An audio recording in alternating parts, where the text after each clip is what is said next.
Bienvenue sur Parole et Vie, là où la Bible prend vie. Aujourd'hui, plongeons ensemble dans l'histoire fascinante d'un homme que Dieu a choisi pour libérer son peuple de l'esclavage. Moïse, le libérateur, le prophète, l'intercesseur. Joseph mourut, ainsi que tous ses frères et toute cette génération-là. Les enfants d'Israël furent féconds et multipliés. Ils devinrent de plus en plus nombreux et puissants, et le pays en fut rempli. L'histoire de Moïse commence dans un temps sombre. Israël, jadis protégé en Égypte grâce à Joseph, devient maintenant esclave sous un pharaon qui ne connaît pas Joseph. Le peuple d'Israël est opprimé, mais Dieu n'a pas oublié son alliance. Pharaon, effrayé par la croissance des Hébreux, ordonne un décret cruel. Tous les garçons nouveau-nés doivent être jetés dans le Nil. C'est dans cette période tragique qu'un enfant hébreu naît, un enfant promis à un destin extraordinaire. La femme conçut et enfanta un fils. Elle vit qu'il était beau, et elle le cacha pendant 3 mois. Ne pouvant plus le cacher, elle prit une caisse de jonc, l'enduisit de bitume et de pois, y mit l'enfant, et le déposa parmi les roseaux, sur le bord du fleuve. Ce bébé, sauvé des eaux, sera élevé dans la maison même de Pharaon, celui-là même qui voulait sa mort. Dieu commence son plan, un plan caché aux yeux des hommes, mais parfaitement orchestré. Seigneur, comme tu as protégé Moïse dans la souffrance, garde-nous dans nos détresses. Tu vois l'oppression de ton peuple et tu prépares une délivrance. Merci pour tes plans parfaits. Amen. Si tu crois que Dieu a un plan même dans les moments sombres, laisse un pouce bleu et abonne-toi. Moïse grandit dans le luxe du palais égyptien. Il est éduqué comme un prince, dans la sagesse des Égyptiens, entouré de richesses, d'autorité. Mais en lui, brûle une autre identité. L'enfant grandit. Elle l'amena à la fille de Pharaon, et il fut pour elle comme un fils. Elle lui donna le nom de Moïse, car, dit-elle, je l'ai retiré des eaux. Mais Moïse n'oublie pas ses origines. Un jour, il voit un Égyptien battre un Hébreu. La colère monte. Il intervient, et tue l'Égyptien. Ce geste change sa vie à jamais. Il regarda de tous côtés, et voyant qu'il n'y avait personne, il tua l'Égyptien, et le cacha dans le sable. Mais son acte est découvert. Pharaon veut le faire mourir. Moïse s'enfuit dans le désert de Madian. Le prince devient fugitif. Seigneur, même lorsque nous fuyons, tu ne nous abandonnes pas. Que nos échecs deviennent le début de notre appel. Tu as déjà échoué dans ta vie? Moïse aussi. Mais Dieu n'avait pas fini avec lui. Reste avec nous pour découvrir la suite. Moïse devient berger, loin des palais, loin des combats. Pendant 40 ans, il mène une vie simple, isolée, mais Dieu le prépare. Moïse faisait paître le troupeau de Jéthro. Il conduisit le troupeau au-delà du désert, et vint à la montagne de Dieu, à Horeb. L'ange de l'Éternel lui apparut dans une flamme de feu, au milieu d'un buisson. Le buisson brûle, mais ne se consume pas. Dieu parle à Moïse. Il l'appelle par son nom. Moïse. Moïse. Et il répondit, Me voici. Moïse, tremblant, reçoit une mission, retourner en Égypte et libérer le peuple d'Israël. Seigneur, parle-nous comme tu as parlé à Moïse. Donne-nous le courage d'accepter ta mission, même quand nous nous sentons incapables. As-tu déjà douté de toi? Moïse aussi. Et pourtant Dieu l'a choisi. Abonne-toi pour découvrir la force de l'appel divin. Moïse obéit. Il retourne en Égypte, avec son frère Aaron comme porte-parole. Devant Pharaon, il lance ce cri prophétique. Ainsi parle l'Éternel, le Dieu d'Israël, laisse aller mon peuple. Mais Pharaon refuse. Il endurcit son cœur. Le combat entre Dieu et les dieux d'Égypte commence. Seigneur, donne-nous la foi de nous tenir devant ceux qui résistent à ta volonté.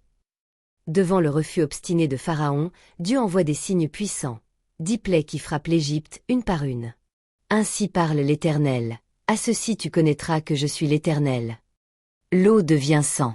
Les grenouilles envahissent les maisons. Les mouches, les sauterelles, les ténèbres, la peste, les ulcères. Chaque plaie démontre la puissance de Dieu et ridiculise les idoles égyptiennes. Seigneur, enseigne-nous à ne pas endurcir notre cœur comme Pharaon. La dernière plaie est la plus terrible, la mort des premiers-nés. Mais Dieu donne un moyen d'échapper à la colère, le sang de l'agneau. Le sang vous servira de signe. Je passerai par-dessus vous. C'est la première Pâque. Le peuple mange en hâte. L'ange de la mort passe, mais il épargne ceux qui ont appliqué le sang. Cette nuit-là, Pharaon cède. Merci Seigneur pour l'agneau immolé. Que ton sang couvre nos maisons et nos cœurs. Crois-tu en la puissance du sang de l'agneau? Abonne-toi pour ne manquer aucun de nos enseignements. Le peuple sort enfin. 600 000 hommes, sans compter les femmes et les enfants. Dieu les conduit de nuit avec une colonne de feu, le jour avec une nuée. L'Éternel allait devant eux, le jour dans une colonne de nuée, la nuit dans une colonne de feu. Mais Pharaon change d'avis. Il les poursuit avec son armée. Le peuple est piégé entre les chars d'Égypte et la mer Rouge. Moïse lève son bâton. La mer s'ouvre. Un mur d'eau à droite, un autre à gauche. Israël passe à sec. L'Éternel refoula la mer par un vent d'Orient, et les eaux formèrent comme une muraille. L'armée de Pharaon s'engage, mais Dieu referme la mer. Le peuple est sauvé. L'Égypte est brisée. Seigneur, ouvre les mers de nos impossibles. Tu es le Dieu des miracles. Libéré, mais pas encore transformé. Le peuple entre dans le désert. Faim, soif, doute. Dieu teste leur foi. Voici, je vais faire pleuvoir pour vous du pain du ciel. La manne tombe chaque matin. L'eau jaillit du rocher. Dieu prend soin, mais le peuple murmure souvent. Seigneur, aide-nous à te faire confiance, même dans le désert. Arrivé au mont Sinaï, Moïse monte sur la montagne. Dieu descend dans le feu et la nuée.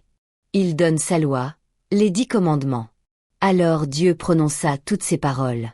Tu n'auras pas d'autre Dieu devant ma face. C'est l'alliance entre Dieu et Israël. Mais pendant que Moïse est en haut, le peuple fabrique un veau d'or. Le cœur humain est prompt à l'idolâtrie. Moïse redescend, brise les tables de la loi. Dieu est en colère. Il jeta les tables, et les brisa au pied de la montagne. Moïse intercède.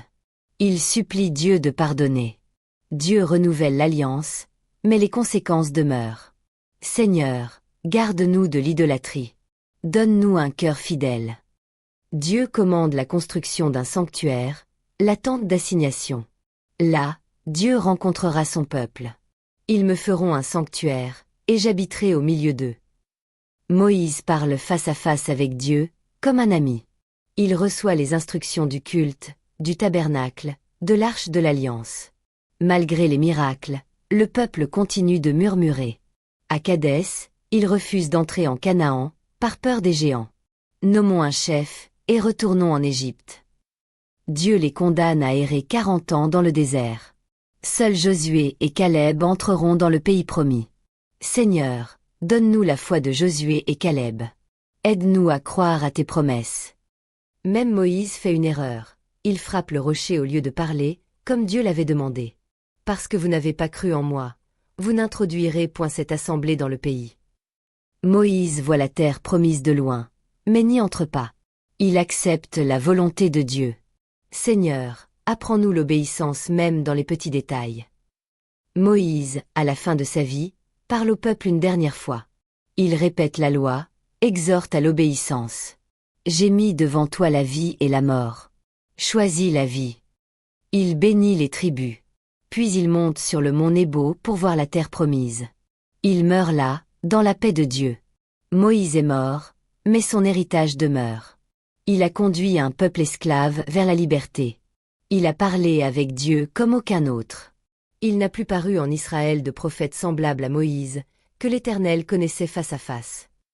Moïse annonce celui qui viendra plus tard, Jésus, le libérateur parfait. Par lui, nous sommes réellement libres. Seigneur, fais de nous des Moïse pour notre génération. Donne-nous le courage d'obéir, de conduire, de croire. Si cette histoire t'a touché, abonne-toi, partage, et laisse un commentaire. Quelle partie de la vie de Moïse t'a le plus parlé? À bientôt sur Parole et Vie.